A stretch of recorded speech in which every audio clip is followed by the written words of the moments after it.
जय हिंद साथियों।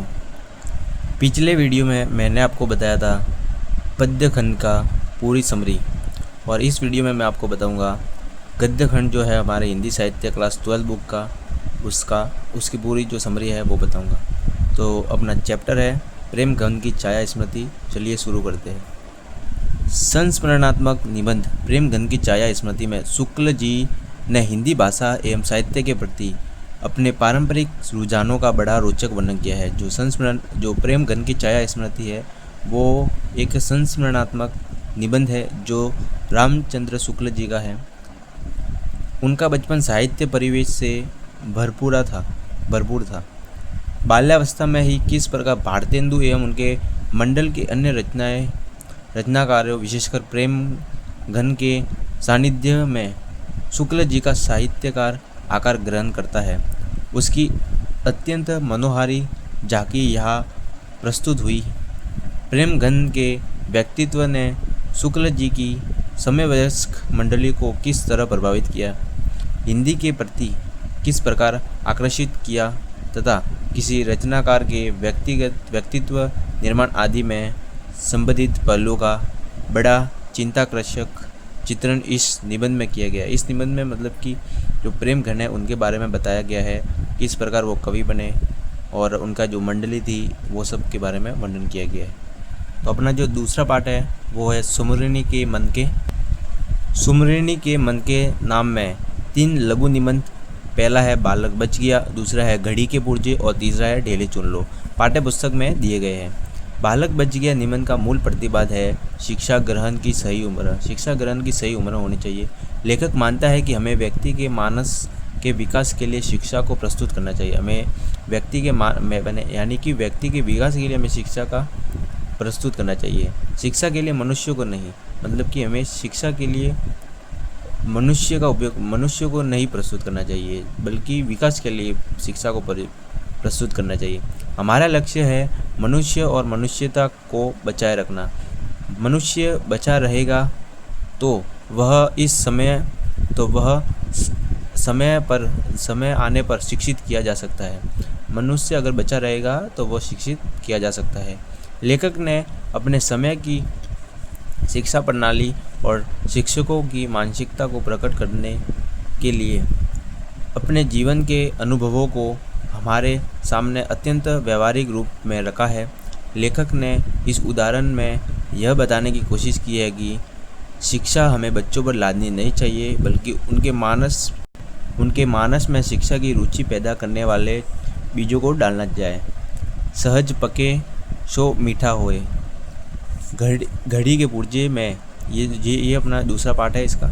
तो घड़ी के पुर्जे में लेखक ने धर्म के रहस्यों को जताने पर धर्म उपदेशकों द्वारा लगाए प्रतिबंधों को घड़ी के दृष्टांत द्वारा बड़े ही रोचक ढंग से प्रस्तुत किया है।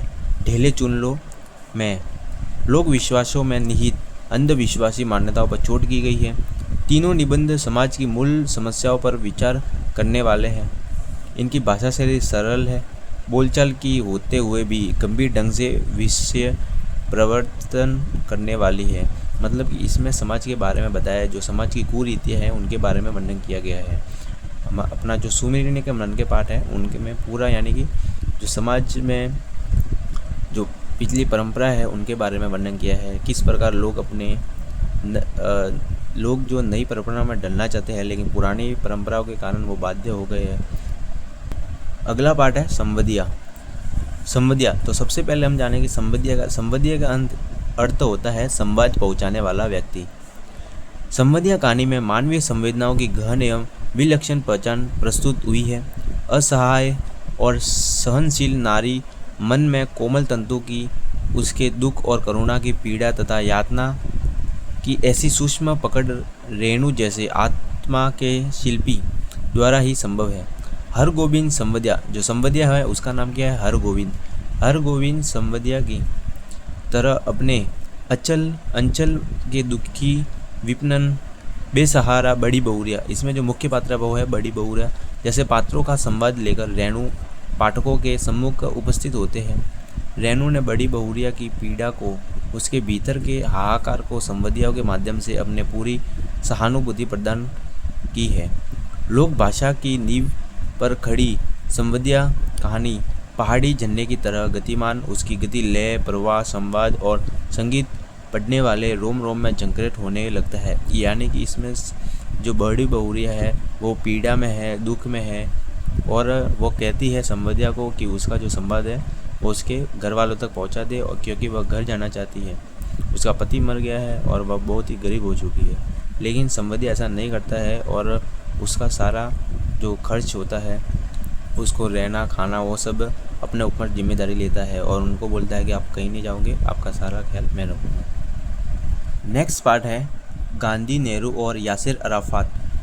गांधी, नेहरू और यासिर अराफात उनकी आत्मकथा आज के अतीत का एक अंश है,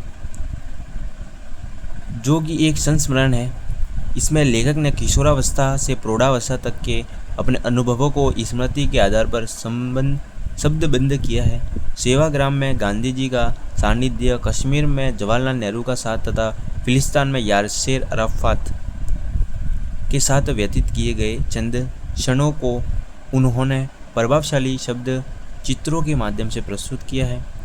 प्रस्तुत संस्मरण अत्यंत रोचक, सरल एवं पाठनीय बन पड़ा है, क्योंकि भीष्म शाहनी ने अपने रोचक अनुभवों को बीच बीच में जोड़ दिया है। इस पाठ के माध्यम से रचनाकार के व्यक्तित्व के अतिरिक्त राष्ट्रीयता, देश प्रेम, अंतर्राष्ट्रीय मैत्री जैसे मुद्दे भी पाठक के सामने उजागर हो गए हैं। इसमें मुख्यतः क्या बताया गया है कि एक तो बताया गया है गांधी जी के बारे में, एक अपने नेहरू जी के बारे में, और फिलिस्तीन में जो यासिर अराफात है उनके बारे में बताया गया है। यानी कि सिंपलिसिटी के बारे में बताया गया कि इतने बड़े व्यक्ति होने के बावजूद भी वो कितने सिंपल तरीके से रहते हैं। अगला पार्ट है लघु कथाएं। लघु कथाएं में पहला जो पार्ट है उसका नाम है शेर, दूसरा है पहचान, दूसरा है चार हाथ और चौथा है शाजा। नाम में उनकी 4 लघु कथाएं दी गई है। शेर प्रतीकात्मक और व्यंग्यात्मक लघु कथा है। शेर व्यवस्था का प्रतीक है। ये क्वेश्चन आ सकता है कि शेर किसका प्रतीक है, तो व्यवस्था का प्रतीक है। ये एमसीक्यू में पूछा जा सकता है। जिसके पेट में जंगल के सभी जानवर किसी प्रलोभन से चलते समाते चले जा रहे हैं, यानी शेर बैठा हुआ है और शेर कहता है कि मेरे पेट में जंगल है, ऑफिस है, इस कारण जो जंगल के सभी जानवर है वो उसमें समाहित होते जा रहे हैं। ऊपर से देखने पर शेर अहिंसावादी दिखता है, न्यायप्रिय दिखता है और बुद्ध का अवतार प्रतीत होता है। बुद्ध का अवतार इसलिए प्रतीत होता है क्योंकि वह शांत बैठा हुआ है, पर जैसे ही लेखक उनके मुंह में प्रवेश न करने पर इरादा करता है, शेर अपनी असलियत में आ जाता है और दहाड़ता हुआ उसकी ओर झपटता है। तात्पर्य यह है कि सत्ता तभी तक खामोश रहती है जब तक सब उसकी आज्ञा का पालन करते रहे। जैसे ही कोई उनकी व्यवस्था पर उंगली उठाता है या उनकी आज्ञा मानने से इनकार करता है, वह खुकार हो जाता है, वो उठती है और विरोध में उठे स्वर को कुचलने का प्रयास करती है।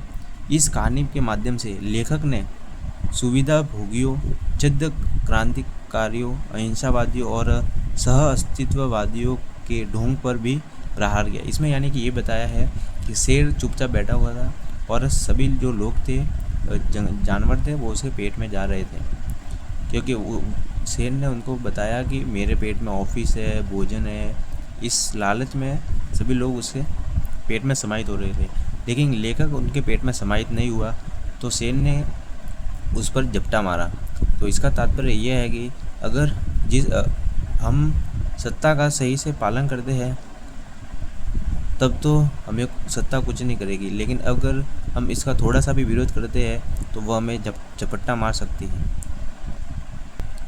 दूसरा पार्ट है पहचान। पहचान में राजा को बहरी, गूंगी और अंधी प्रजा पसंद आती है, जो बिना कुछ बोले, बिना कुछ सुने और बिना कुछ देखे उनकी आज्ञा का पालन करती रहे। कहानीकार में इसी यथार्थ की पहचान कराई है। भूमंडलीकरण और उदारीकरण के दौर में इन्हें प्रगति और उत्पादन से जोड़कर संगत और जरूरी भी ठहराया जा रहा है। इस छंदब प्रगति और विकास की बहाने राजा उत्पादन के सभी साधनों पर अपनी पकड़ मजबूत करता जाता है। वह लोगों के जीवन जैसे स्वर्ग जैसा बनाने का झांसा देकर अपनी जीवन स्वर्ग में बनाता है। वह जनता को एकजुट होने से रोकता है और उन्हें भुलाए में रखता है। यही उसकी सफलता का राज है। यानी जो राजा है उसको कैसी प्रजा पसंद है? बहरी। वह कहता है कि अपने कान बंद कर लो। गूंगी जो कुछ बोल ना पाए उनका मुंह सिलवा देता है राजा।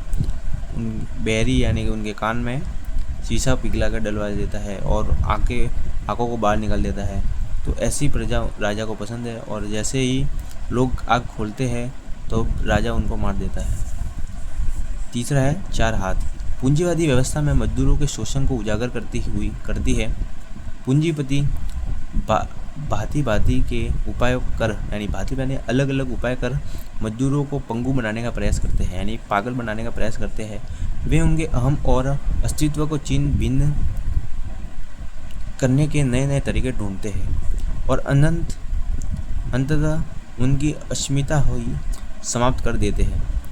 मजदूर विरोध करने की स्थिति में नहीं है। वे मिल के कल पुर्जे बन जाते हैं और लाचारी में आंधी तूफान पर भी काम करने के लिए तैयार है। मजदूरों की यह लाचारी शोषण और आधारित व्यवस्था का पर्दाफाश करती है। साझा में उद्योगों पर कब्जा जमाने में बाद पूंजीपतियों की नज़र किसानों की ज़मीन और उत्पादन पर जमी है। गांव का प्रभुत्वशाली वर्ग भी इसमें शामिल है। वह किसान को साझा खेती करने का झांसा देता है और उसकी सारी फसल हड़प लेता है। किसान को पता भी नहीं चलता और उसकी सारी कमाई हाथी के पेट में चली जाती है। यह हाथी और कोई नहीं बल्कि समाज का ढंढान्य प्रभुत्वशाली वर्ग है, जो किसानों को धोखे में डालकर उसकी सारी मेहनत गड़क कर जाता है। और कहानी आज़ादी के बाद किसानों को बदहाली का वर्णन करते हुए उसके कारणों की भी पड़ताल करती है। इसमें ये जो कविता है, लघु कथा है, इसमें क्या बताया है कि जो पूंजीपति लोग हैं वो गरीबों का किस प्रकार शोषण करते हैं, उन पर अत्याचार करते हैं और उनके ही पैसों से खुद अमीर बनते हैं, अपना घर बनाते हैं और दूसरों का शोषण करते हैं और राज करते हैं। यही बताया गया है इसमें। अगला पार्ट है जहाँ कोई वापसी नहीं। जहाँ कोई वापसी नहीं यात्रा वृत्तांत धुंध से उठती धुन संग्रह से लिया गया है। यह जो पाठ है जहाँ कोई वापसी नहीं यात्रा वृत्तांत है और ये कहाँ से लिया गया है? यह एक कहानी संग्रह से लिया गया है जिसका नाम है धुंध से उठती धुन। उसमें लेखक ने पर्यावरण संबंधी सरोकारों को ही नहीं, विकास के नाम पर पर्यावरण विनाश से उपजी विस्थापन संबंधित मनुष्य की यातना को भी रेखांकित किया है। लेखक का यह मानना है कि अंधाधुंध विकास और पर्यावरण संबंधी सुरक्षा के बीच संतुलन होना चाहिए। अंधाधुंध विकास, जो मनुष्य है वो आज अंधाधुंध विकास कर रहा है और पर्यावरण की बिल्कुल भी चिंता नहीं कर रहा है। पर्यावरण को नष्ट कर रहा है, सारे पेड़ पौधे काट रहा है, वन्य को उजाड़ रहा है। तो कवि ने ये कहा है कि अंधाधुंध विकास और पर्यावरण संबंधी सुरक्षा के बीच संतुलन होना चाहिए, यानी पर्यावरण की सुरक्षा को ध्यान में रखकर ही सारा काम करना चाहिए। नहीं तो विकास हमारे विस्थापन और पर्यावरण संबंधी समस्या को जन्म देता है। विकास क्या करता है? हमारे विस्थापन को जन्म देता है और पर्यावरण संबंधी जो समस्या है उसको जन्म देता है। मनुष्य अपने समाज, संस्कृति और परिवेश में विस्थापित होकर जीवन जीने के लिए विवश होता रहेगा। औद्योगिक विकास के दौर में आज प्राकृतिक सौंदर्य किस तरह नष्ट होता जा रहा है, इसका मार्मिक चित्रण इस पाठ में किया गया है। यह पाठ विस्थापितों की अनेक समस्याओं का हृदयस्पर्शी चित्र प्रस्तुत करता है। इस सत्य को भी उद्घाटित करता है कि आधुनिक औद्योगिकरण की आंधी में सिर्फ मनुष्य ही नहीं उजड़ता, बल्कि उसका परिवेश, उसकी संस्कृति और आवास स्थल भी हमेशा के लिए नष्ट हो जाता है।